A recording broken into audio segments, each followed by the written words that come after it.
My name is Tianna. I'm the Money Matters Coordinator at Search and Care.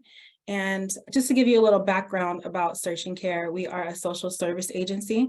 We work with older adults on the Upper East Side and Upper West Side. We've been on the Upper East Side for the past 50 years, and we recently expanded to the Upper West Side in June of last year. So the goal, or our mission, I should say, is to ensure that older adults can remain safe in their home and age in place for as long as possible. And so to do that, we provide various services like advocacy, care management, groups. We have mental health services, not your traditional mental health services. We have what we call talking it out, which is just second set of ears if you want to vent or, talk through certain issues. We have a pets program.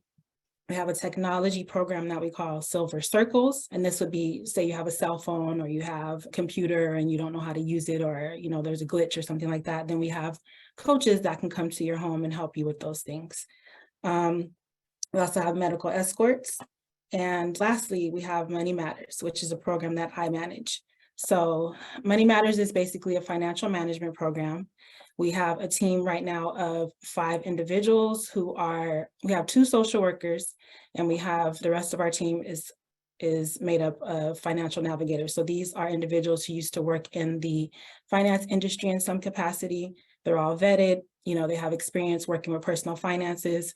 And so do our social workers, who also double as financial navigators. So basically, they can go into the client's home, they can meet with them virtually, telephonically, to talk about their finances, budgeting, bill paying. They can help you set up debt consolidation plans. They can help you advocate. They can advocate on your behalf. Say you get a bill or you get credit card statement, you don't know where the charges came from, or you don't recognize certain things. They can help you navigate that. And they can also help you read mail. So we get a lot of clients who have macular degeneration or vision issues, visual impairments. They can help you, sort through your mail, read your mail, and things like that. So those are the basics that we cover in the program. I also should mention that all of our services are fee-free. We are a nonprofit and we're 94% privately funded. So just so you know, this is a survey that was conducted with 1,500 Americans, and it's just asking them the simple question of, do you know how much you spent last month? And so hopefully, if you're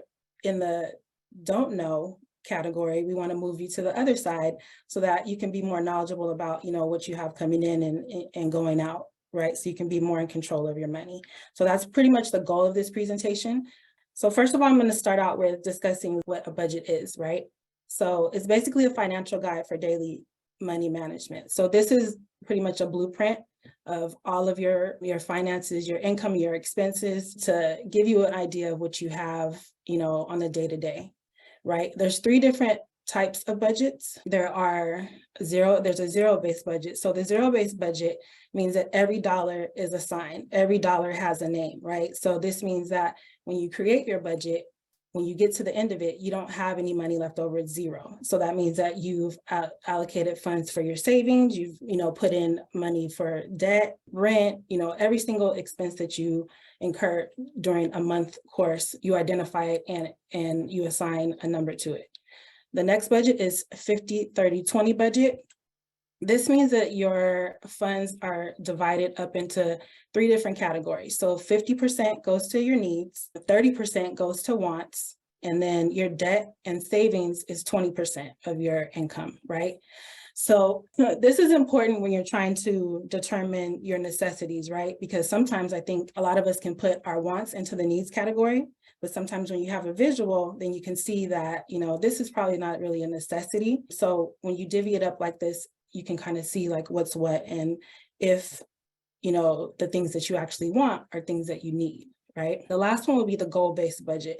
So this is exactly what it says. This is a budget based on a particular goal. So say you have a big ticket item you want to purchase, maybe you want to go on a trip, maybe there's a medical procedure that you need to set aside money to pay for because, maybe your insurance doesn't cover all of it. It just depends. Your particular personal goal is, this budget would be something that would probably benefit you, right? Because your goal is to set aside a certain amount of money and to work into your budget a plan so that you can accrue a certain amount of money to accomplish the goal. So next, we're going to talk about why we need a budget, right? And basically the reason we want to have a budget is because we want to, as we age, we want to be as stable as possible financially, right? I think we all know that as you age, a lot of your, your income stream, sometimes it changes. And so, and there's times where your income doesn't match the rate that your expenses are growing, right? So it's important to try to get a handle on that as soon as possible so that you don't get into a position where you don't have enough money to cover your expenses when the opportunities to earn extra money diminish. So that's really the reason why it's important to have a budget. And you also want to just know, what you get, what you spend, and what you're saving. So you always want to be knowledgeable about that. All right, so what are the benefits of budgeting? The first benefit would be it gives you control over your money, right? So if you're a person who you notice each month you're starting in the red, which means you're starting after you calculate your income and your expenses and you find that you have nothing left over or you're negative, then that's something that you want to get out of the habit of if possible, because you want to be in control of like where your money's going and what you can spend your money on and what you can save for and how you can pay for different things. The second item is it helps you focus on your financial goals. So if you are trying to reach a certain goal, having a monthly budget is going to help you have a clear picture each month of what you have coming in and going out. And so that'll be a constant reminder, that whether you're on track, whether you need to, readjust certain things and different things like that when it comes to budgeting. The third item would be it keeps you aware of your spending habits, right? I think that we all have a habit of just swiping our debit cards, swiping our credit cards, and we don't really pay attention sometimes to what we are spending certain, amounts of money on. But I think that when you have a budget each month and you're going through, statements and things like that, then you can actually see what you're spending, because that $5 cup of coffee or, this or that can add up over time and can really affect the amount of money that you have in your monthly budget. The fourth item is it can make conversations about money easier. And I think this is really the most important, especially as we age, because there are certain times where you may not be in a position to manage your finances, but the more in control you are and the better you plan, it would be easy for the next person or whoever, family member, friend, to come in and help you manage that if need be, right? If you lost the ability to do so. So I think the more that you're organized and the more you understand what's happening with your money, the better off you'll be, right? There's lots of times where I have conversations with individuals who have no clue how much their Social Security is. They don't know how much the pension is. And that it's a problem, but it also is difficult for other people to work with you when they're trying to, help you determine what's available to you to help your situation. So the more knowledgeable you are, then it's easier, for you to talk about your situation. Okay, next is how to develop a budget. So first, what you want to start with is calculating your net income. Right? So this is what you actually get deposited into your bank account. If you receive a check, this is the amount that you get from the check. This is after any taxes or anything are taken out, right? So you start with your net income, and then you want to track your expenses, right? And your spending. So the first thing you want to do is list your fixed expenses. So the fixed expenses are basically expenses that are the same every month, right? So this is like your rent, sometimes utilities fluctuate, but usually like the one that I can think of off the top of my head is rent. Rent is usually always the same, right? Variable expenses is the next category. So this is something that changes monthly, right? So this would be your groceries, maybe medical expenses, maybe travel costs, transportation costs, things like that. To gather this information, you would want to use you can go by, your memory, but it's best to try to double check that with your credit card statements or your bank statements, because then you can actually see what you've been spending and calculate. Because there's countless times where I'm creating a budget for a client. And they say, oh, I spend, sometimes I eat out and I may spend like $50 a month. And then you look through the statements and there's $150 worth of charges, right? So you just want to make sure that you're looking in the right places to get the most accurate information so that you can develop the best budget for yourself, right? That's realistic. And then you also want to figure out which budget method works for you, right? So the zero-based budget, the 50-30-20 budget, or goal-based budget. This would all depend on what you're working towards or, what your individual needs are.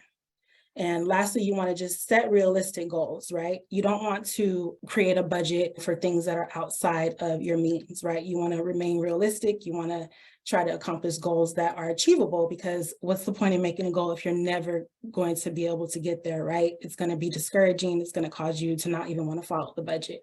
And lastly, you just want to review and adjust, right? You always want to try to identify excess, maybe where you're wasting, and then opportunities to save, right?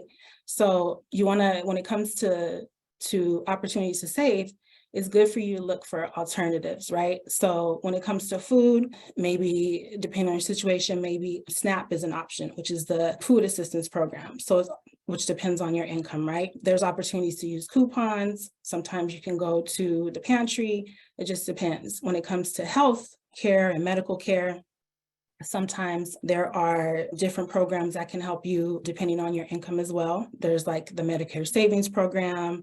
There's Epic that can help you with prescriptions and things like that. And there's also sometimes from the manufacturer coupons, right, that you can use for certain prescriptions.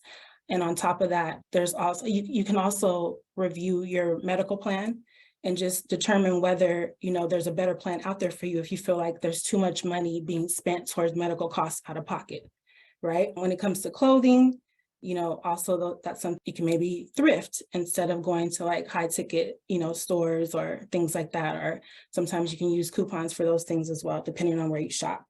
Right. And then lastly, utilities. There are certain programs when it comes to utilities or like your phone bill and internet bill and things like that. There's certain programs that you can get enrolled in, or you can try to get in on a bundled plan, or plans that, they have a promotion going on. You always want to look for opportunities where you can save money, right? So it's just being aware and trying to ask the right questions if you're having difficulty in certain areas. And lastly, I just want to show you like an example of a sample budget, right? Of course, this is going to differ. You're going to start with your income.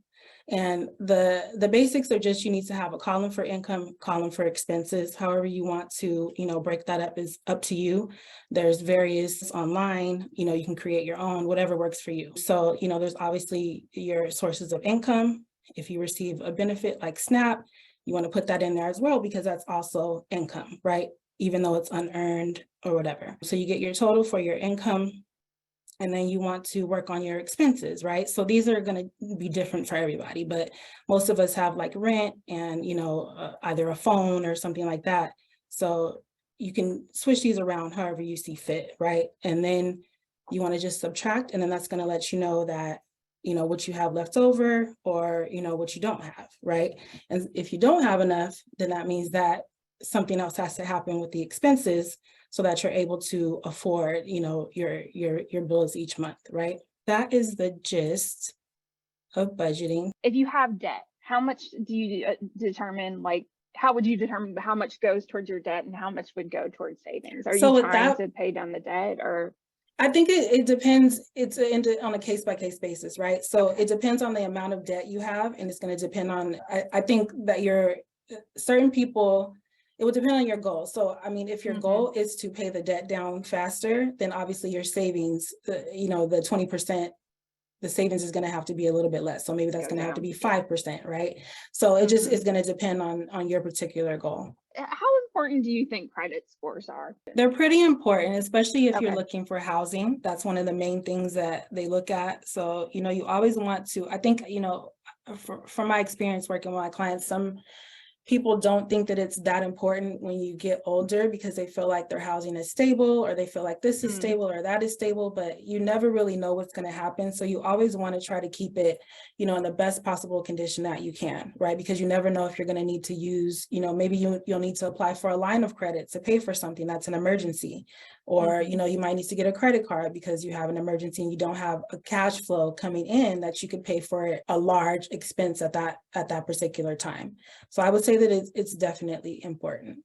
If you do have an emergency or something like that, how do you feel about, taking out of your savings or taking out of something like a retirement account? Like, how would you sort of I mean, I know it's probably on a case-by-case basis. Yeah, it's definitely on a case-by-case basis. I wouldn't steer someone away from it. If they felt strongly about, wanting to spend it, I would definitely educate them about the risk of doing certain things, about taking money out and things like that. But it really just depends on how you feel about it. Our goal as, managing the Money Matters program and the financial navigators is to provide you with information so that you can make an informed decision, right? So ultimately you have to decide what's best for you. We just try to equip you with, the information so that but I wouldn't, steer someone away from that. It's not the worst thing that can happen. If you really need it, then you need it, right? And that's kind of, yeah. And if you have a source of it that's not, like a big line of credit or something right, like that. Exactly. And you want to try to do it in the most responsible way that's not going to put you into a hole, right? So that you can never dig yourself out of. Yeah, exactly. You don't want to set yourself up for further challenges. How much would you generally need to have in emergency savings? Do you have a so in general, there's a general conversation of you want to try to put like $1,000 away, but that might not always be feasible depending on your, the amount of money that you bring in. But if you're able to work towards, you want to try to figure out your expenses, and you would like to have a month's worth saved, just in case something happens. But that's not always possible for for every individual, right? So you want to just try to create, you can start small, if you can do a couple, try to build up to $100 and then 200, whatever. Just try to have something or try to make a plan so that you can try to set aside. It's not always easy to, say I need $1,000 set aside and then to set it aside, right?